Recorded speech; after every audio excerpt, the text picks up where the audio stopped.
you have one industry that expands at the cost of the other industry. So people just moved to the export industries, in this case, cloth, yeah? And why did they do that? Well, they did that because obviously the firms were willing to employ them.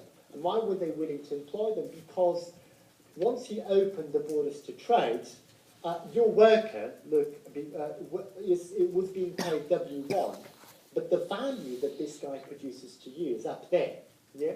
Why has the value increased? Because he's still producing exactly the same quantity as before, so the marginal product of labour hasn't changed, but now you're commanding a higher price for your product.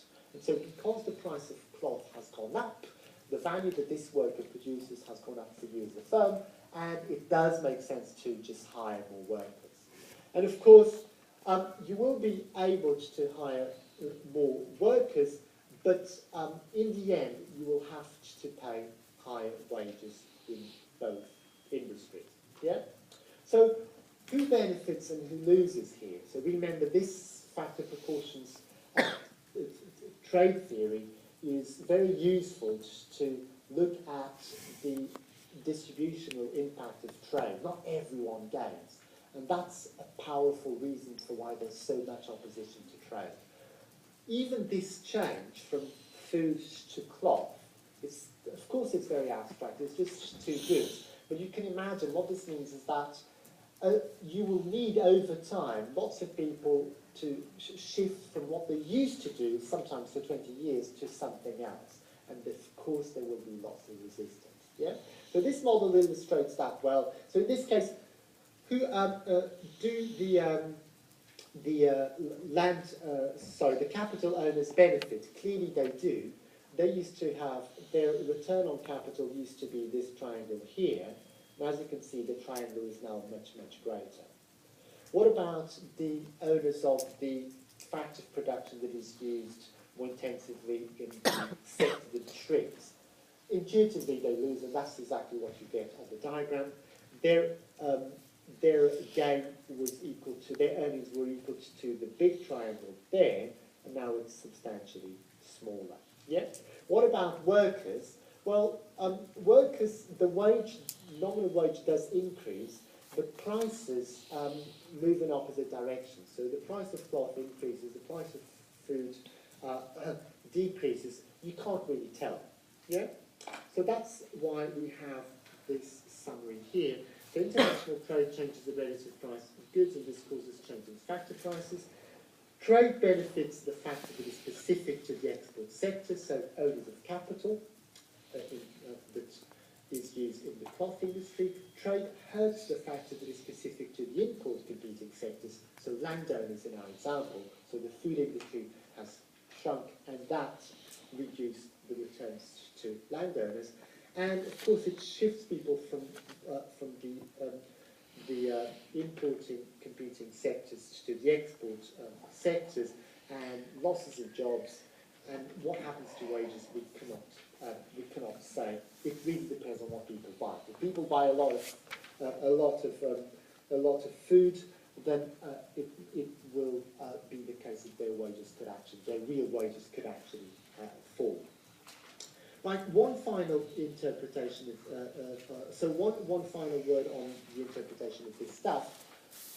As I was telling you, rather than thinking about two factors that are totally different, that you cannot really see how you could ever convert a plot of land into two machines and vice versa, or equipment, you can think of the two specific factors as being two different types of capital. So I was saying this to a couple of you that came to see me in my office hours. So think of capital and equipment as being specific to the sector in this sense. Even when you produce agricultural products, you're going to be using a lot of tools. Tractors, you have lots of buildings and so on, where you need to store the machines, where you need to store grain, etc., etc.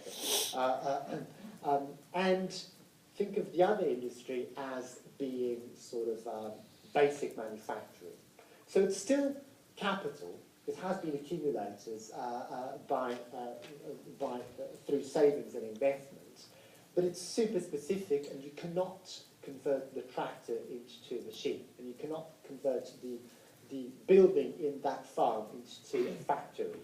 However, over time, of course, capital would be always be mobile, in the sense that what you need to do if you are if you're now seeing that your industry is shrinking, is to no longer invest in that industry but invest in the other. So what this is saying is that rather than thinking of two totally separate types of factors, think of the other factor, the specific factor, as just capital.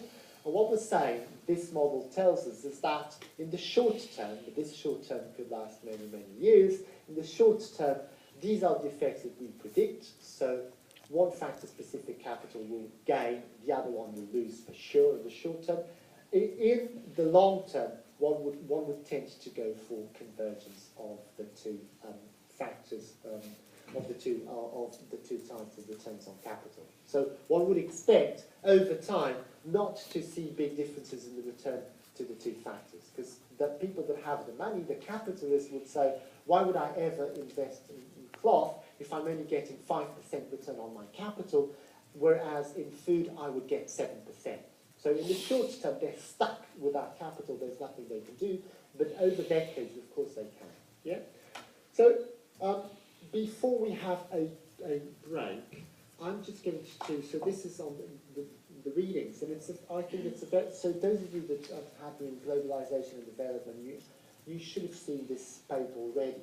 So this is an application of the specific factors trade model that we've been looking at to the issue of migration. And as you know, for those of you that listen to the news, this is a topical issue in this country, but not only in this country, but nearly every day news about people drowning, about people trying to move into Europe, about Mexicans trying to move into the US, etc., etc. This is a major issue in the world. And this is, of course, caused by huge inequality across countries. Anyway, so the approach here, and it's a very good, it's a very, very neat way of illustrating what's going on, is to now, rather than thinking about two industries and in a country, and so thinking about equilibrium being when wages are equal across sectors, we are now just considering two countries. So this could be, say, rich countries and poor countries, yeah? And we have one type of good being produced. So what matters here is that you have the value of the marginal product of labour for the rich country then being much, much higher than for the poor country. And this, of course, reflects a much better technology and educational attainment and so on, yeah? And so what you have is that wages will be much higher in the rich country than they are in the poor country. So the W0 asterisk is the equilibrium wage in the rich country, in the high wage country, and W0 is the wage in the poor country. And so there is no reason why there would be equality, because there are huge barriers to labour mobility. But what this is, what this diagram is showing, and you have a lot more on this in the reading, is what would happen if we allow more migrants from the poor countries into the rich countries. Yeah, and that experiment, if you want, is captured by this L now going from this OL now moving to OL VAS. So people. There were these amounts of workers in the poor countries. This fraction L-L will now move to the richer countries. So they emigrate from the poor regions. And so now that because you have fewer workers in the poor countries, of course, given the